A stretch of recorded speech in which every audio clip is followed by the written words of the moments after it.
Hey, if you've been watching this channel for a while, then you know I have been obsessed with portable gaming for the past couple years. It started with the original Asus ROG Ally, and lately it's almost been exclusively with the MSI Claw 8 AI+. But as far as these handhelds have come, there's still one big limitation. They're not exactly pocketable. So with my new iPhone 17 Pro, which has some big performance upgrades, I decided to try something pretty ridiculous. I replaced my handheld gaming console with Apple's latest smartphone. Yes, an iPhone as my main gaming machine. I know this sounds crazy, but stick around because by the end of this video, you're gonna wanna try this out too. All right, so the thing that actually got me interested in this video from the start is that I wanted to get more gaming in on the go without necessarily having to carry one of these around all the time. But here's why I thought the iPhone 17 Pro was up to the job. The A19 Pro chip that we find under the hood in this generation's phone is much better for GPU performance. And I'm not just saying that because it's what Apple advertises. We actually benchmarked the iPhone 17 Pro and it did in fact hit 30 plus frames per second in many demanding AAA games, and I'll share a few of my favorites in just a sec. That wasn't the case for the 16 Pro and all the iPhones before it. So that's thanks to the A19 Pro chip, but then there's also the new vapor cooling chamber, and that lets the entire phone run cooler. But that's not just for making it easier to hold without burning your hands during intensive tasks. It also means that the phone has better sustained performance, which for more demanding games, which I'm gonna be putting this phone through, it absolutely needs. On top of all that, the iPhone 17 Pro lasts a lot longer. In our test, it runs for about an hour and a half more than the 16 Pro. So mix that all together and we get the most capable iPhone for gaming yet. But what kind of games can we actually play on the 17 Pro and Pro Max?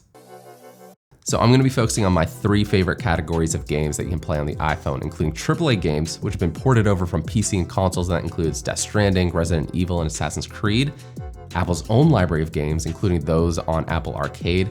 And then something I've been getting into a lot recently, cloud streaming, which I'm starting to believe is going to be the future of all gaming. But let's put that into the scope of gaming handhelds. Of course, my MSI Claw 8 AI+, which runs Windows 11, gives me access to way more games, especially since I'm not just limited to one app store.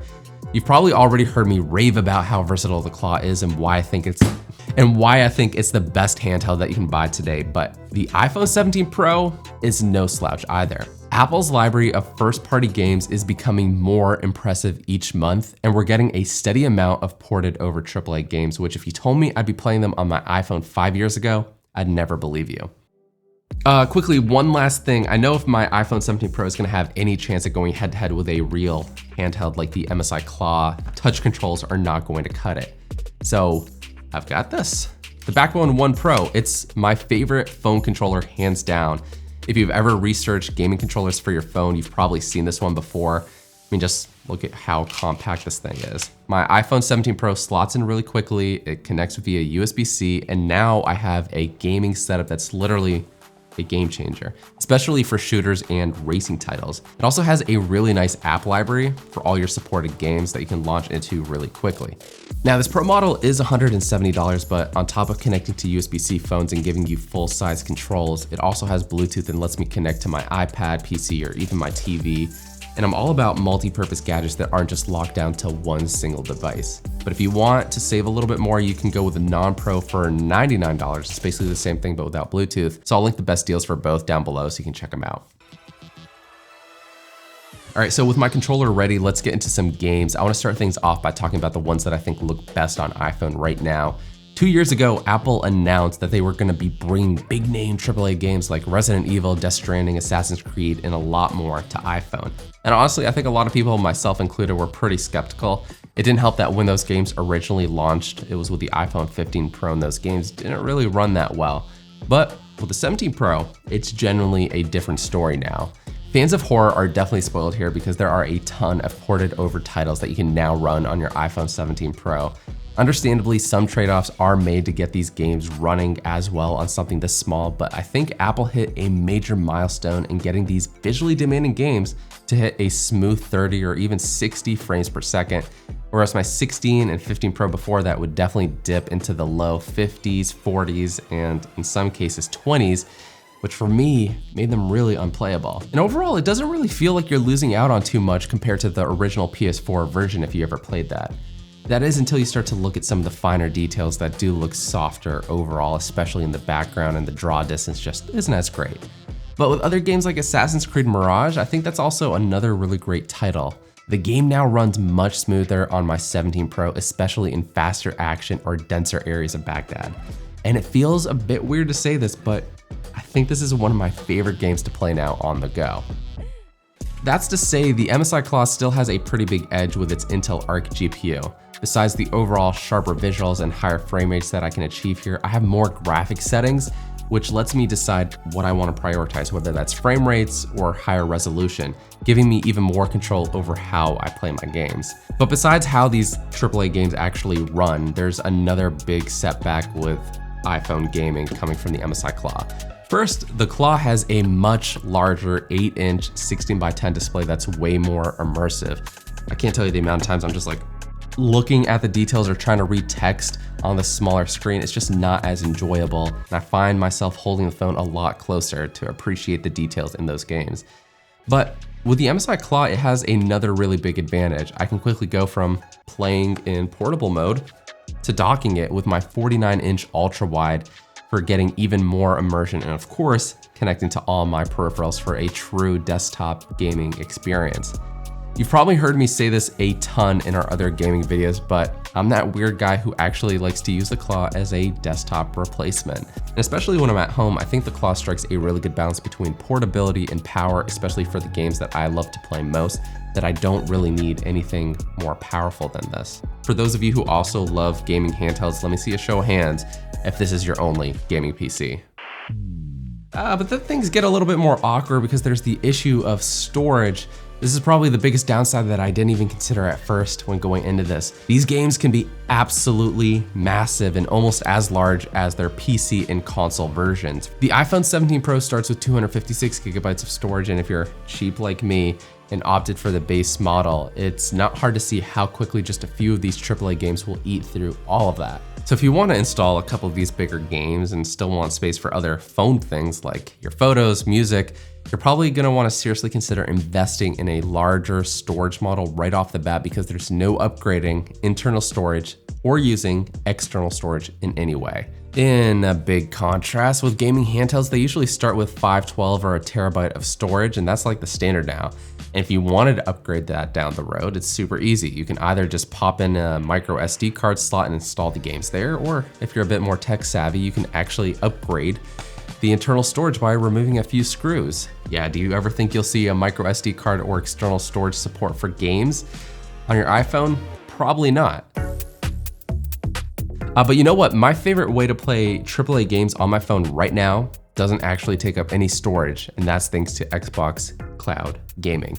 This is part of Xbox Game Pass Ultimate, which chances are if you already own a Xbox or gaming PC, you might be subscribed to. This subscription tier lets you play a wide library of games from the cloud to a bunch of supported devices, including an iPhone. Now, no, you don't need an iPhone 17 Pro for this, but I just want to talk about all the great ways to play amazing games on your new iPhone. And you know, it's kind of funny because Microsoft has kind of made a joke of itself calling everything an Xbox these days. But I'm starting to get what they mean.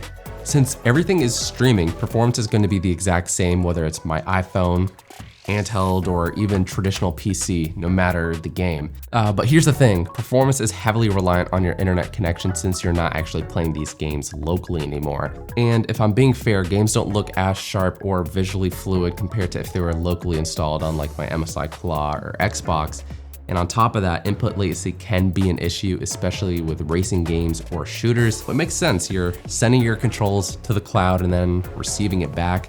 It's not always a fun experience. But let's say you do have a good internet connection and you're actually cool with streaming your games to your phone. In which case, let me tell you about one other cool thing called GeForce Now. It's kind of similar to Xbox Cloud Gaming, but it works a little bit differently in that it streams the games that you already own on Steam, Epic, or even Game Pass.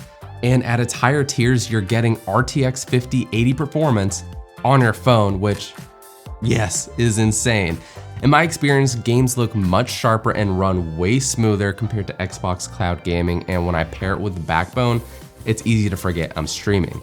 You can actually use it for completely free on its ad tier, which gives you access to over 2,000 plus supported games, but gaming sessions are capped to 1 hour, up to 1080p resolution and 60 frames per second, but still, free. And like I said, if you have a reliable internet connection and an existing catalog of PC games, or you're already subscribed to Xbox Game Pass but you want to take the experience to the next level, this is the best way to play demanding games on your phone right now. Okay, but going back to games we can actually install locally and play even when we're offline, Apple Arcade is Apple's own gaming subscription that supports over 200 plus games and is constantly adding more like every few weeks. If you just bought a new Apple device like the 17 Pro here, you can actually get 3 months for free just by signing up. In Apple Arcade, you're basically getting ad-free versions of many popular games like Angry Birds, Temple Run, and Balatro, but you'll also find some more visually impressive games like NBA 2K25, maybe NBA 2K26 by the time you're watching this, Skate City, and Outlanders 2. I mean, those are some of my favorites. These games aren't as flashy compared to, Death Stranding, Assassin's Creed, as well as like all the streaming stuff. But I mean, that doesn't take away from how fun these games are. And if we're being honest, that's why we play these, right? So while it would have been nice for Apple Arcade to include some of those AAA games, and hey, maybe down the road they will, for $7 a month or $50 for the year, there are a lot of hidden gems in the subscription that I think you'll want to check out. So I gotta say, the iPhone 17 Pro really surprised me and, if I'm being honest, re-sparked my interest for playing games on the go. With big performance upgrades this year, more AAA games, and likely more along the way, the 17 Pro does feel like a big moment for iPhone gaming.